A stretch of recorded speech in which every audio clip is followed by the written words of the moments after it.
Hi everyone, it's Ren here. Welcome to my room, guys. In this video, I want to return to the question of types, subtypes, and ideal type. You may have noticed that our current historical era in typology is defined by a proliferation of the subtype. Many of the models that have cropped up in the recent years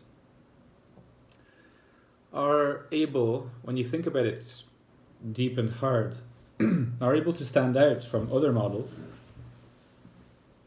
because they claim that they are able to provide a picture of a person's personality type that is a little bit more precise than INFJ or ISTJ or ESFP.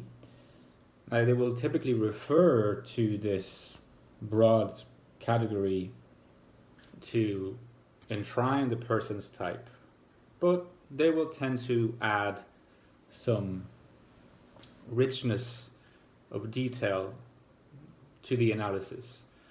And so in this way, you can get NITI INFJs, NIFE INFJs, TESE ENTJs, and so on.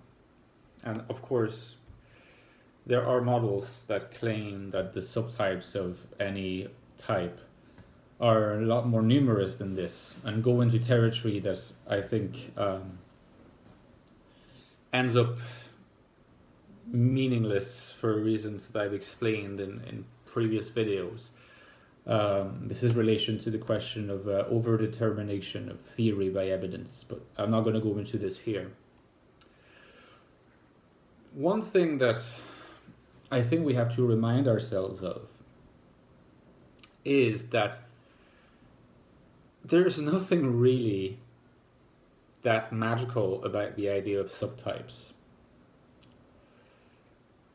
Now, some of those models have merits, no doubt about it.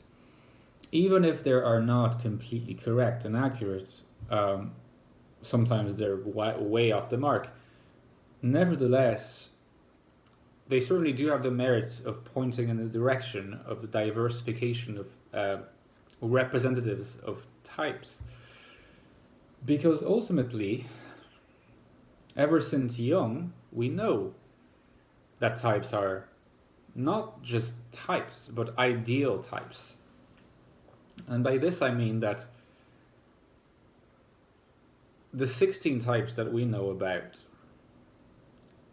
are never really embodied in a person in a perfect fashion. They're more like platonic ideas, ideal types. They are conceptual creations that help point people in the way of figuring out what their personality tends towards. You can tend toward the INFJ ideal type, or you can tend toward the ENTP ideal type, but you're never going to be the exact correspondence with the ideal type. The reason being simply that because a type is an ideal type, the realm of reality does not have room for the existence, the actual real existence of such a type.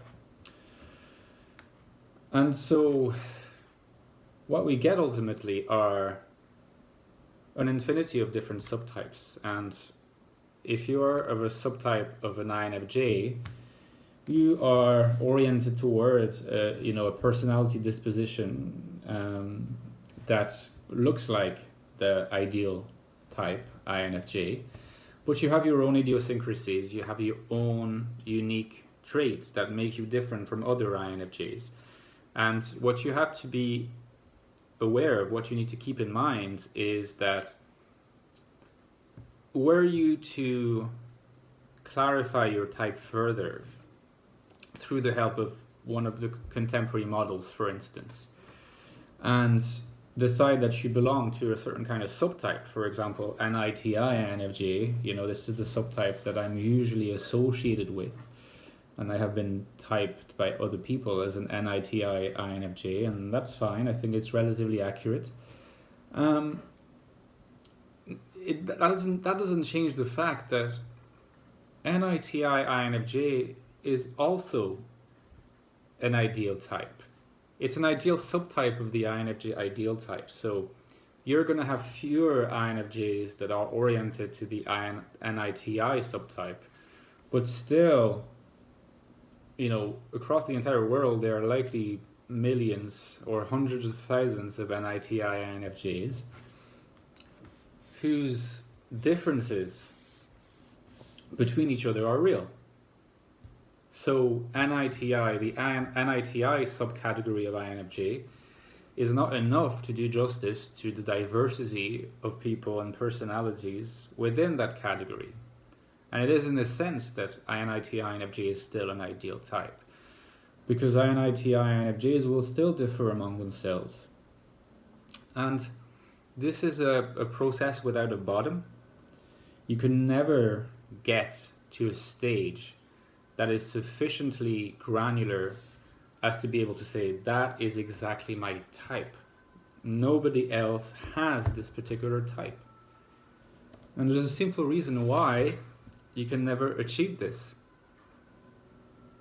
A type, by definition, is abstract. It's an abstract concept. It's a simplification of reality. If you want to do justice to the exactly unique type that you are, such that there's no other person who has your subtype of INFJ, for instance, what you're going to find is that you're left with literally your personality, and not your personality understood in terms of type, in terms of an abstract concept channeled through the discipline of typology. Thanks to Jung, you're going to be left literally with just yourself. And if that's what you want to give, if you want to do justice to your unique self, what you have to look for is not a particular type, because that's an endless quest. So you have to sort of come to a stage where at some point you're happy to just say, okay, I belong to that category of NITI INFJs, and that category has that definition. And there are other people who identify with this. That's fine. It doesn't completely summarize who I am, but it works well enough for the purpose, and I'm happy with that. So that's a reasonable approach to relating to type. If what you are looking for is the pure expression of your individuality, in contrast to every other person, you kind of have to write an autobiography. Autobiography is the only possible redemption of your unique personality, because it will not only relate the kind of person you are, whether you're introverted, whether you're extroverted, and so on, and abstract or concrete, but it will also relate what you have chosen to do in life.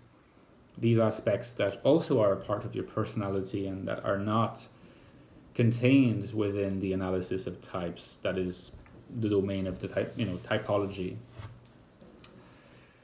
And so really, if that's what certain kinds of people are looking for, the most possible granular attempt at redeeming your personality, your autobiography, is that, precisely. It is that whether you write it or not, because your autobiography writes itself every day. And to write it comes with a host of other problems, including your subjective projection of what you would like your actual autobiography, the lived life, to be.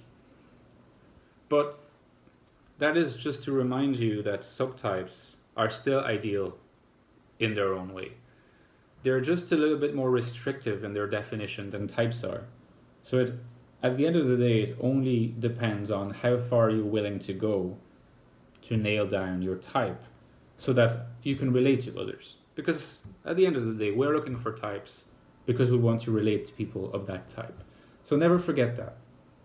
And, if what you discover at the end of this road is that you want to get in touch with your autobiography, then by all means. But an autobiography is not abstract. And that is why it can do justice to the full breadth of your personality. Abstracting simplifies. That is its strength and its weakness. So whatever you want to do is contained in those two options. Do you want to abstract and simplify, in which case ideal types will provide a useful tool? Or do you want to do justice to the concrete, particular diversity of everything that is you? In which case, autobiography is the way to go. See you soon, guys. Bye.